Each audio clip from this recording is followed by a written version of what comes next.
ஜனவரி 22ஆம் தேதி அயோத்தியிலே ராமஜென்ம பூமியில் ஸ்ரீராமருக்கு கோயில் கும்பாபிஷேகம் நடக்கின்ற விழாவிற்காக பாரதிய ஜனதா கட்சியினர் அந்த கோயிலில் வைத்து பூஜிக்கப்பட்ட அக்ஷதை மற்றும் கோயிலுடைய திறப்பு விழா அழைப்பதோடு ஒவ்வொரு பகுதிக்கும் வீடு வீடாக சென்று மக்களுக்கு அக்ஷதைகளையும் அழைப்பிதழ்களையும் வழங்கி வருகிறார்கள். அந்த வீடுகளுக்கெல்லாம் செல்கின்ற பொழுது ஸ்ரீராமருடைய கோயிலில் வைத்து பூஜிக்கப்பட்ட அக்ஷதையை மக்கள் ஆர்வமாக எங்களுக்கு வேண்டும் என பயபக்தியோடு அதை வாங்கிக் கொள்வதும், அது சென்று சேராத இடங்களில் மக்களை தொலைபேசியில் தொடர்பு கொண்டு எங்கள் வீடுகளுக்கும் கொண்டு வந்து கொடுங்கள் என்று சொல்வதும் ஒரு ஆன்மீக பேரலையை இந்தியா முழுக்க இந்த ராமர் கோயிலுடைய கும்பாபிஷேக நிகழ்வு ஏற்படுத்திக் கொண்டிருக்கிறது. அதையொட்டி பாரதிய ஜனதா கட்சி கூட பல்வேறு கோயில்களில் தூய்மைப்படுத்துகின்ற பணியை துவங்கியிருக்கிறார்கள். ஜனவரி 15க்கு பின்பாக 20ஆம் தேதிக்குள்ளாக பல்வேறு இடங்களில் இருக்கின்ற கோயில்களில் எல்லாம் ஒவ்வொருவரும் அவர்களுடைய வசிக்கின்ற பகுதிக்கு அருகில் இருக்கின்ற கோயிலை தூய்மைப்படுத்த வேண்டும் என முடிவு செய்து ஒவ்வொரு பகுதியிலேயும் கோயில்களை அடையாளம் கண்டு முழுமையாக அந்த கோயில்களை தூய்மைப்படுத்துகின்ற பணியிலே ஈடுபட்டு கொள்வதற்காக அதற்காக திட்டமிட்டு கொண்டிருக்கிறார்கள்.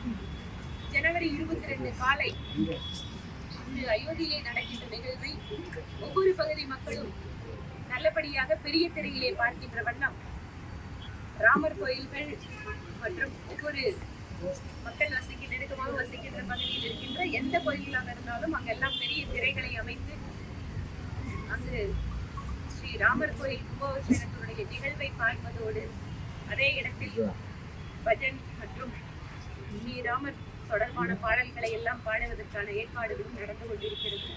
அன்று மாலை 5 ராமர் தீபங்களை ஏற்ற வேண்டும் என பாரத பிரதமர் கோரிக்கை வைத்திருக்கிறார். ஒவ்வொரு வீடுகளிலேயும் தீபங்களை ஏற்றி ஸ்ரீராமர் தீபத்திலே கலந்து கொள்வதற்காக பெரிய அளவுக்கு மக்களுடைய அந்த மக்களுக்காக அந்த தகவல்களை கொண்டு சேர்த்துக் கொண்டிருக்கிறோம். ஒரு பெருமளவு உற்சாகம், ஒரு பெரும் மாற்றத்தையே நாங்கள் பார்த்துக் கொண்டிருக்கிறோம்.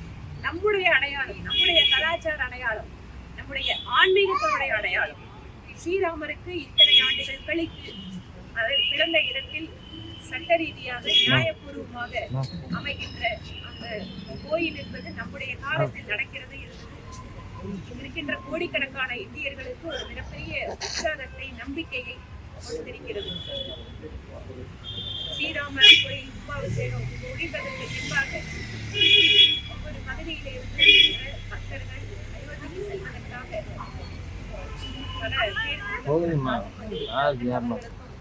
மத்திய அரசு கடந்த நேரத்தில் இவை இல்லாமல் தமிழகத்திலே பல்வேறு அரசியல் கட்சி தலைவர்களுக்கெல்லாம் கூட கோயிலுடைய கும்பாபிஷேக அழைப்பிதழ்களை எல்லாம் அந்த கோயில் கமிட்டி சார்பாகவும் அவருடைய பிரதிநிதிகள் வாயிலாகவும் வழங்கப்பட்டு வருகிறது.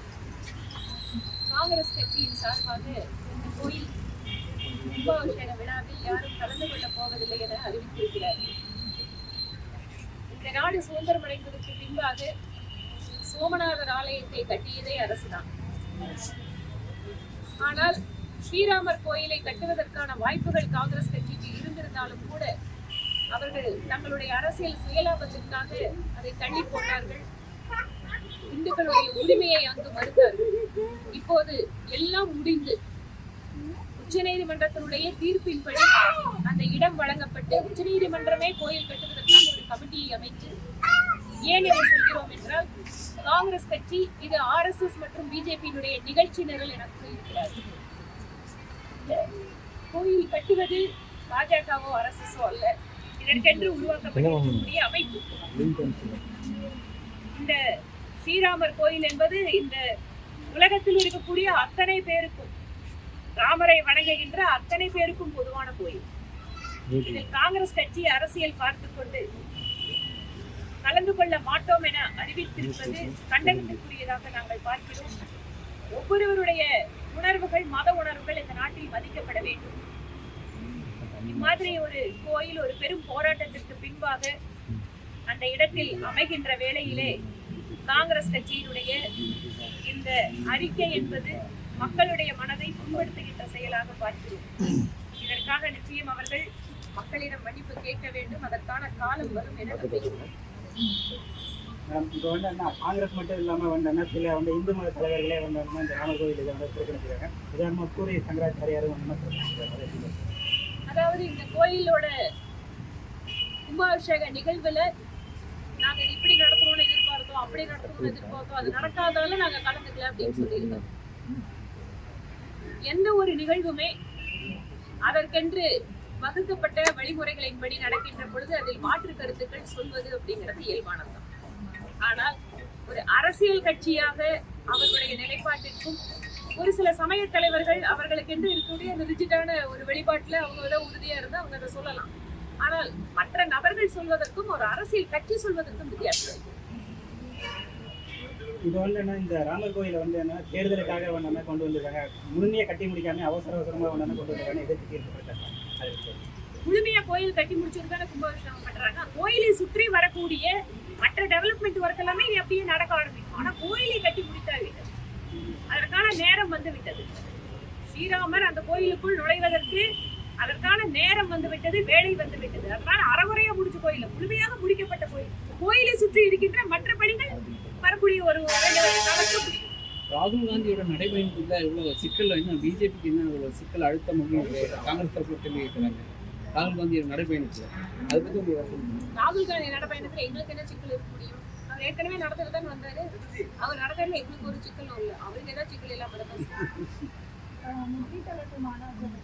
கோவில் போன்ற கோயில்களுக்கு குறைந்த அளவில் தான் முதலீடு வந்திருக்கு. இதை எப்படி பார்க்கணும்? கிட்டத்தட்ட லட்ச கோடி அளவில் முதலீடு வந்தாலும் கோவிலுக்கு ஒரு 1000 கோடி அளவில் தான் முதலீடு வந்திருக்கு. கோவையினுடைய தொழில் வளர்ச்சி என்பது மிக மிக முக்கியமானது. ஏனென்றால் இன்று தமிழ்நாட்டினுடைய குரோத் என்ஜின் எங்க இருக்குதுன்னு கேட்டா சென்னை ஒரு பக்கம் இருந்தாலும் கூட அதற்கு அடுத்தபடியாக கோவை தான் அதிகமாக வருமானத்தை கொடுக்கக்கூடிய இடமாக தமிழகத்தில் இருந்து கொண்டிருக்கிறது. ஆனா இந்த கோவைக்கு பாருங்க, கோயம்புத்தூர்ல தேசிய நெடுஞ்சாலைகளுக்கு நிலம் எடுத்து கொடுப்பதுல ஒரு தாமதம். மிக முக்கியமாக இன்னைக்கு நீங்க முதலீடுகளை பத்தி கேக்குறீங்க. இந்த அதிகமான முதலீடுகளுக்கு வருவதற்கு ஒரு இணைப்பு கனெக்டிவிட்டி அப்படிங்கிறது மிக முக்கியமான ஒரு விஷயம். ஆனா கோவை விமான நிலையத்தை ஒரு சர்வதேச விமான நிலையமாக மாற்றுவதற்கு நிலத்தை எடுத்து கொடுப்பதற்கு மாநில அரசுக்கு அவ்வளவு தூரம் அதுல கண்டிஷன் போட்டுட்டு இருக்காங்க. விமான நிலையம் இன்று திருச்சி மாதிரி இடங்கள்ல கூட இன்றைக்கு ஒரு மிகப்பெரிய விமான நிலையமாக மாற்றப்பட்டிருக்கிறது. கோயம்புத்தூர் இவ்வளவு வருமானத்தை கொடுத்தாலும் கூட இந்த கோயம்புத்தூருக்கு ஒரு விமான நிலையத்திற்கு நிலம் எடுத்து கொடுப்பதில் இவ்வளவு தாமதம் பண்றாங்க. இதுல என்ன கண்டிஷன் போடுறாங்க? நாங்க கொடுக்கிற நிலத்துல இந்திய விமானத்துறை ஆணையம் தான் நீங்க அதுல டெவலப் பண்ணணும். நாங்க பிரைவேட் கொடுக்க மாட்டோம். நான் சட்டப்பேரவையில இந்த கேள்வியை எழுப்புகின்ற பொழுது அன்றைய நிதியமைச்சர் திரு பிடிஆர் பழனிவேல்ராஜன் அவர்கள் எனக்கு கொடுத்த பதில், நாங்க நிலத்தெடுத்து ஏர்போர்ட் கட்டுறதுக்கு கொடுத்தா நீங்க அதை அதானி கையில கொடுக்குறீங்கன்னு பதில் அளிச்சாரு. இன்னைக்கு ஒரு சட்டப்பேரவையினோட பதில் இருக்கு. நான் இப்ப கேக்குறேன், முதலீட்டாளர்கள் மாநாட்டுல அதானி அவர்கள் கிட்ட எதுக்கு போய் நீங்க முதலீடு வாங்கிட்டு வரீங்க? அப்ப கோயம்புத்தூர் ஏர்போர்ட்ட டெவலப் பண்ணணும்னு சொன்னா நீங்க அதானி கையில கொடுப்பேன்னு எங்களுக்கு பதில் சொல்லுவீங்க. ஆனா முதலீட்டாளர்கள் மாநாட்டுல அதானி இத்தனை கோடி முதலீடு பண்றாருன்னு நீங்க அறிக்கை கொடுப்பீங்க. அப்ப கோயம்புத்தூரை எதுக்காக இந்த மாதிரி புறக்கணிக்கிறீங்க? இந்த மாதிரி எத்தனையோ தொழில் வளர்ச்சிகள் எல்லாமே விமான நிலையத்தை ஒரு பெரிய அளவுல மாற்ற முடியாதால நம்ம வளர்ச்சி பாதிக்கப்பட்டு கொண்டிருக்கிறது. மெட்ரோ ரயிலுக்கு நான் கோரிக்கை வைத்தேன். நாங்க பண்றோம் அப்படின்னாங்க. இது வரைக்கும் ஆரம்ப கட்ட பணிகளுக்கு அப்புறம் அது வேகமே எடுக்கல. கோயம்புத்தூருக்கு மெட்ரோ கிடையாதா? கோயம்புத்தூர் விட சின்ன சின்ன நகரங்கள் எல்லாம் இந்த நாட்டுல மெட்ரோ வச்சிருக்காங்க. அப்ப இந்த கோயம்புத்தூருக்கு கேட்கறதுக்கு ஆள் இல்லைன்னு நினைக்கிறாங்களா? கோயம்புத்தூருக்கு கேட்கறதுக்கு நாங்க இருக்கோங்க. கோயம்புத்தூர் கேட்கறதுக்கு பிஜேபி இருக்கு. தொடர்ச்சியாக இதே மாதிரி மாநில அரசு இங்க நடந்து கொண்டிருந்தால் மக்களை திரட்டி மிகப்பெரிய போராட்டத்தை நாங்கள் நடத்துறதுக்கு தயாராக இருக்கிறோம். இன்னொன்று, ஆல் இண்டியா அளவுல ஒரு ஏர்போர்ட் எக்ஸ்பேண்ட் பண்ணணும்னா நேஷனல் லெவல் இருக்கிற பாலிசி தான் ஒரு கவர்மெண்ட் அப்ளை பண்ண முடியும். தமிழ்நாட்டுக்குன்னு தனியா பாலிசி கொண்டு வர முடியாது. ஆக வேண்டும் என்றே திட்டமிட்டு கோவையினுடைய வளர்ச்சியை புறக்கணிப்பதற்காக மாநில அரசு இப்படி நடந்து கொண்டிருப்பதாக நினைக்கிறோம். அதே போல மெட்ரோ திட்டமும் வரது சந்தேகம்னு ஒரு தகவல் இருக்கு. ஏன்னா இங்க உள்ள மேம்பாலங்கள் அதெல்லாம் இருக்கிறதுனால அப்படிங்கிற மாதிரி ஒரு தகவல் வருது. இதுல எந்த திட்டங்கள் அறிவிப்பு கொடுத்து நடக்கலையோ அந்த திட்டங்களை நிறைவேற்றுவதற்காக நாங்கள் முன்னின்று மக்கள் போராட்டங்களை நடத்துவதற்கு நாங்கள் தயாராகி கொண்டிருக்கிறோம். தென் மாவட்டங்களுக்கு பொங்கல் வந்து ரயில் சேவைகள் இல்லாததுனால பஸ் கட்டணங்கள் அதிகமாக வசூல் பண்ணுறாங்க. இந்த சமயத்தில் நீங்கள் ஒரு சொல்லுங்கன்னா தென் மாவட்டங்களுக்கான ரயில் சேவைகள் கொடுக்குறாங்க. ஏற்கனவே நான் வந்து இது தொடர்பாக ரயில்வே அமைச்சருக்கு வந்து கொடுத்துருக்கிறேன். அதனால இப்ப அறிவிச்சிருக்காங்க, புதுசா வந்து சென்னையிலிருந்து கோயம்புத்தூருக்கெல்லாம் பொங்கல் ட்ரெயின் அறிவிச்சிருக்காங்க. அதே மாதிரி தென் மாவட்டங்களுக்கும் ரயில் அறிவிப்பு இருக்கு.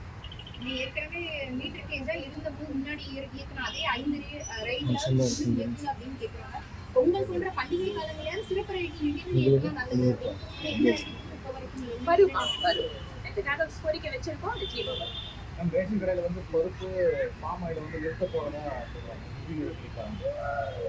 அதாவது இந்த அரசு தங்களுடைய நிர்வாக சீர்காட்டின் காரணமாக, இவர்கள் செய்து வருகின்ற ஊழலின் காரணமாக மக்களுக்கு எவையெல்லாம் கிடைத்துக் கொண்டிருக்கிறதோ அதையெல்லாம் வந்து கிடைக்காம பண்றதுக்கு தான் எல்லா வேலையும் பண்றாங்க.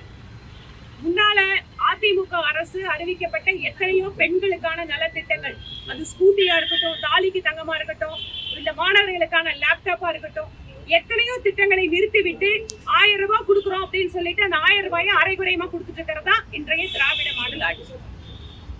மக்கள் வந்து தமிழகத்தில் இருந்து ராமர் கோயில் கும்பாபிஷேகத்துக்கு போகணும்னு விருப்பப்படுறாங்க. அதை தெரிவிச்சாங்கன்னா இந்து சமய அறநிலையத்துறை சார்பாக அதுக்கான நடவடிக்கை எடுக்கப்படும் அப்படின்னு அமைச்சர் சேகர் பாபு சொன்னாங்க. ராமர் கோயில் கும்பாபிஷேகத்திற்கு மட்டுமல்ல, அதற்கு பின்பு தொடர்ச்சியாக அயோத்தி செல்வதற்கு தமிழகத்தில் இருந்து இங்க ஒவ்வொரு வருடமும் குறைந்தது 1,00,000 பேர் இலவசமாக அயோத்தி சென்று வருவதற்கு இந்த மாநிலத்தினுடைய அறநிலைத்துறை அமைச்சர் உதவி செய்ய வேண்டும். இதை மக்களுடைய கோரிக்கையாக மக்கள் பிரதிநிதி என்கின்ற வகையில் அவருக்கு நான் வைக்கிறேன்.